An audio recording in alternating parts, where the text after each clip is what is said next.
warahmatullahi wabarakatuh. Ketemu saya lagi Mas Santo di Raja Kaya Farm. Terima kasih teman-teman yang udah subscribe channel ini. Makasih juga yang udah klik video saya. Mudah-mudahan hari ini teman-teman dalam keadaan sehat semuanya. Ternaknya juga sehat, keluarganya sehat, nggak kurang satu apapun. Jadi saya ambil gambar ini sore teman-teman, sekitar jam 3 kurang lah. Ini di sini kita lagi musim hujan. Jadi tadi saya sebenarnya ada agenda mau keluar, cuman karena hujan akhirnya nggak jadi. Nah, lebih baik saya podcast deh daripada keluar nggak jadi. Jadi gini teman-teman, saya tuh mau ngobrol soal kalau saya lihat ya di pertanian atau misalnya di sektor peternakan, terutama sektor pertanian lah. Kalau saya lihat itu jarang ya anak-anak muda itu mau terjun di sektor pertanian. Nah sebenarnya ini masalah teman-teman, masalah banget kalau menurut saya. Masalahnya itu bagaimana kalau nanti generasi yang tua, artinya generasi 40 tahun ke atas atau 50 tahun ke atas ini udah pada gak ada, udah pada meninggal misalnya. Terus ganti sama generasi milenial, generasi Gen Y ini yang rata-rata semuanya itu nggak mau mengelola pertanian, sektor pertanian. Padahal logikanya kalau semuanya misalnya bekerja di perkantoran, bekerja di sektor lain, di sektor misalnya pabrik atau misalnya merantau segala macam. Kalau pertaniannya itu ditinggalkan, benar-benar ditinggalkan, sebenarnya itu masalah di sebuah negara. Karena bagaimanapun juga sektor pertanian ini adalah yang paling hulu, yang paling mendasar, yang sangat penting untuk menunjang kehidupan bernegara. Maksudnya kalau misalnya tidak ada pertanian di sebuah negara, berarti kan semuanya itu akan mengandalkan impor. Sedangkan impor akan mengurangi cadangan devisa. Nah, sebuah negara kalau misalnya untuk kebutuhan pokoknya aja semuanya harus impor, di tengah kata orang yang kita negara agraris itu sangat disayangkan.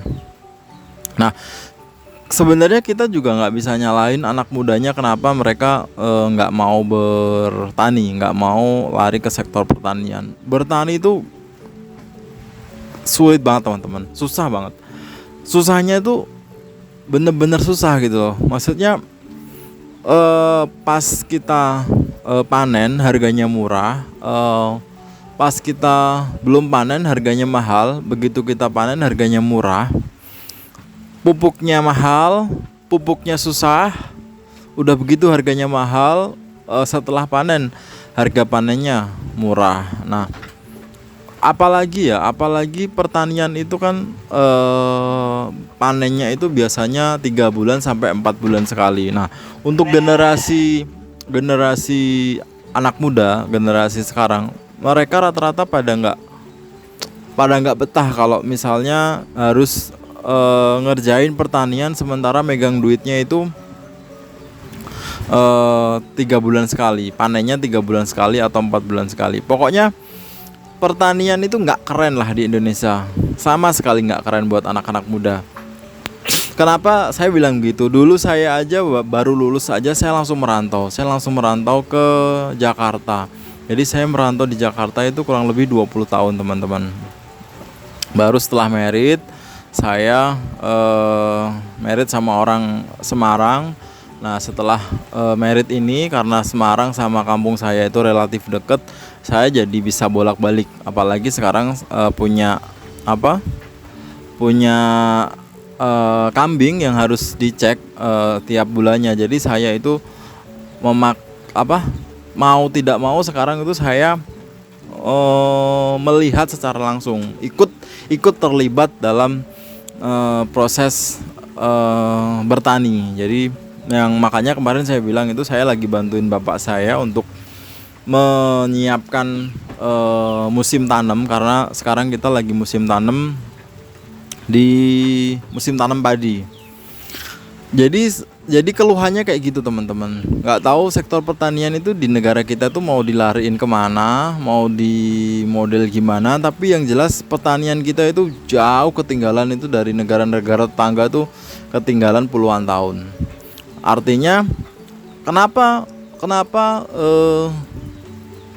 kenapa pertanian itu tidak menjadi menarik dan tidak dilirik oleh anak-anak muda?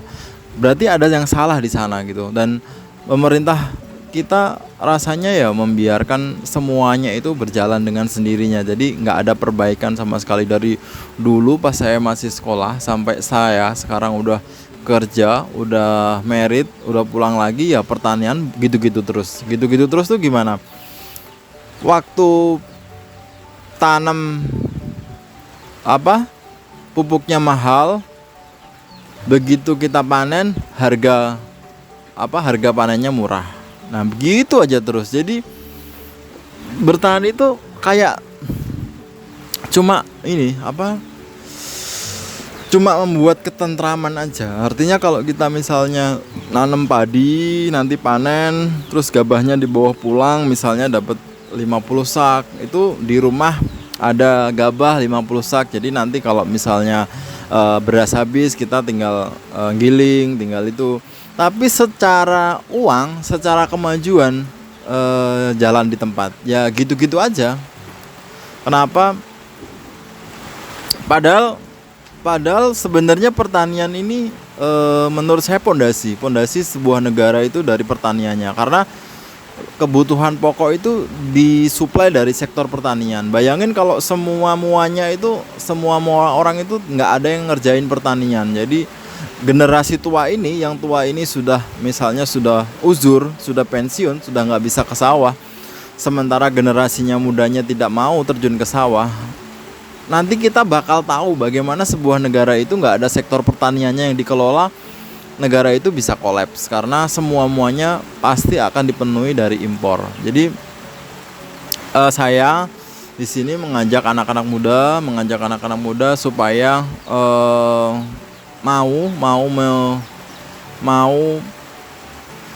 kembali lagi ke desa untuk membangun desanya, untuk bertani, beternak. Kalau misalnya bertani nggak cukup untuk memenuhi kebutuhan harian, bisa sambil berdagang, atau misalnya bisa sambil jualan online, atau jualan karya lain, atau gimana. Jadi saya ini selama 2 bulan di kampung ini teman-teman, saya itu